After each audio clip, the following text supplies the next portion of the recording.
Karibu ndani ya Sports Talk na hii ni Wasomi Media. Langu jina ni Steven Bruno Kiungo Mgaigai.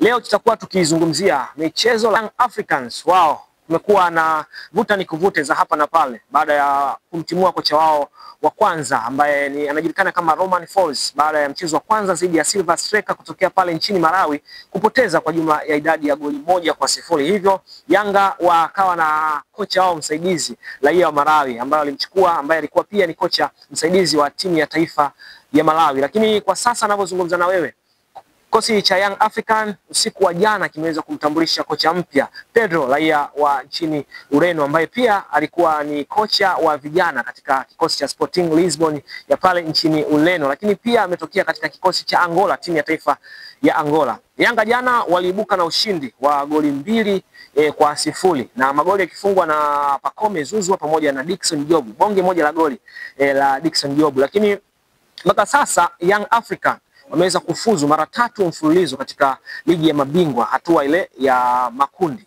Wameingia makundi. Msimu uliopita waliweza kutolewa hatua ya makundi, lakini msimu pia wamefuzu na malengo yao yalikuwa ni kufika hatua ya makundi. Ni yapi ambayo Yanga wanatakiwa kuyafanya ili kuweza kufanya vizuri? Kwa sababu ukipita katika peji na maeneo video vya soka, watu wamekuwa wakizungumza mengi ya kwamba kikosi cha Young Africans kimekuwa kama hakifanyi vizuri tofauti na msimu uliopita. Combination ya baadhi ya wachezaji nyota katika kikosi cha Yanga msimu huu, baadhi yao ambao walikuwa wanaiunganisha Yanga vizuri zaidi. Kimwangalia Khalid Aucho ambaye ametimkia katika kikosi cha Singida Black Stars kama namba 6. Kwa sasa hivi kumekuwa na tatizo kubwa katika eneo la namba 6, lakini ukija kumwangalia Stefano Aziz Ki ambaye alikuwa pia kiungo muhimu katika kikosi cha Yanga ambaye ametimkia katika kikosi cha Wydad Casablanca pia naye hayupo katika kikosi cha Yanga. Katika mchezo wa jana, mambo ambayo kikosi cha Yanga walikuwa ukiangalia eneo kubwa, eneo la kiungo. Yanga siku ya jana walikuwa hawapo vizuri kabisa eneo la kiungo. Kama uliweza kutazama mchezo ule, goalkeeper Diala alikuwa kuanzia dakika 60 kipindi cha pili alikuwa akionyesha ishara kwamba eneo la katikati limekuwa bado halina umakini wala utulivu wa maana kwa ajili ya mchezo ule, lakini jana wameweza kufanikiwa kuibuka na ushindi. Kocha mpya Pedro ambaye amekuja kutokea katika timu ya taifa ya Angola, kwa sababu makocha wote ambao wamekuja kwa sasa katika kikosi cha Yanga ni makocha ambao wamekuwa na uzoefu zaidi wa kufundisha vilabu timu za taifa tofauti na vilabu, kwa sababu CV zao na walikotoka ni kutoka katika timu zao za taifa. Je, katika kikosi cha Yanga ni kipi ambacho wanatakiwa sasa wakifanya ili kuweza kuinua Yanga kutoka hapa iliko kwenda ambako wanatamani ifike? Kwa sababu Yanga hatua ambayo inaelekea kwa sasa ni hatua ngumu zaidi kutokana na mashindano haya ya klabu bingwa.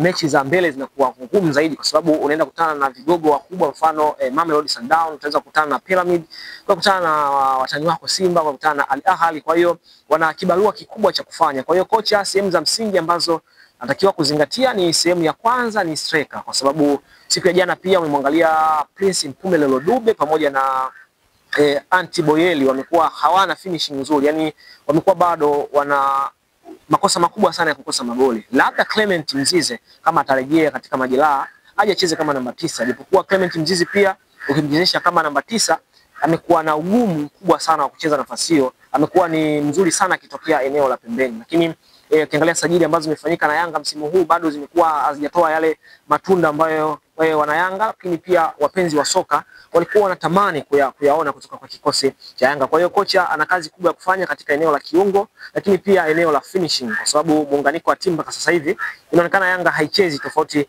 na msimu uliopita. Kwa hiyo tumtakie kila la heri kocha wa Yanga mpya Pedro kuifanya kazi katika kikosi hicho. Lakini tukiamia kwa wekundu wa Msimbazi Simba ambao siku ya leo pia watakuwa na mchezo wao wa marudiano. Mchezo wa kwanza wakiwa ugenini waliweza kuibuka na ushindi wa goli 3-0. Kibu Denis Prosper akiwa kama nyota wa mchezo ule baada ya kutupia goli 2.